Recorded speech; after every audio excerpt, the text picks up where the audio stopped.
La perte d'un conjoint est un moment extrêmement douloureux pour la femme. Une période où elle pleure la perte d'une boussole, d'un repère et d'un partenaire de réussite. Mais c'est aussi un moment où si les dispositions ne sont pas prises, la femme voit ses droits de succession bafoués dans la majorité des cas, car la belle famille s'empare des biens du défunt.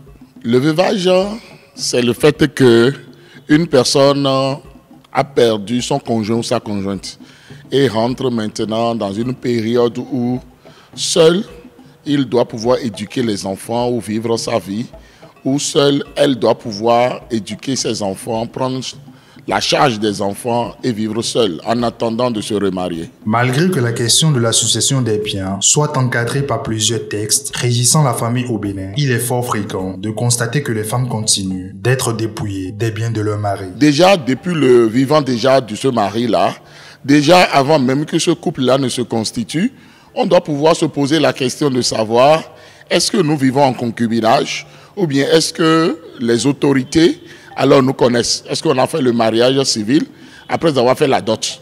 Parce que lorsque dans un pays, le code de la famille stipule que pour être régulièrement marié, il faut passer devant l'officier d'état civil et être dûment marié, reconnu par l'État, et que ce n'est pas fait, là, lorsque la conjointe ou bien la femme rentre en veuvage, il y a déjà des problèmes qui commencent parce que la concubine n'est pas forcément l'épouse et ça va poser des problèmes.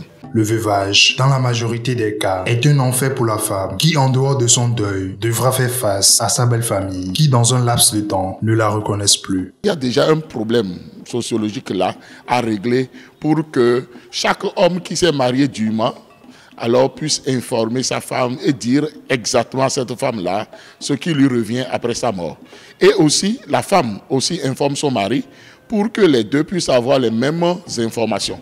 Et s'il y a des dispositions testamentaires, qu'on puisse aussi informer de part et d'autre. Deux personnes qui s'aiment et qui veulent se mettre en couple doivent respecter le code de la famille du pays, doivent aller devant l'officier d'état civil pour se marier dûment, doivent savoir dans quel régime matrimonial ils sont en train de se marier. Parce que si on a toujours peur, parce qu'on est sous pression, et qu'on dit, bon, est-ce que tu vas oser aller parler de ta belle famille à la justice?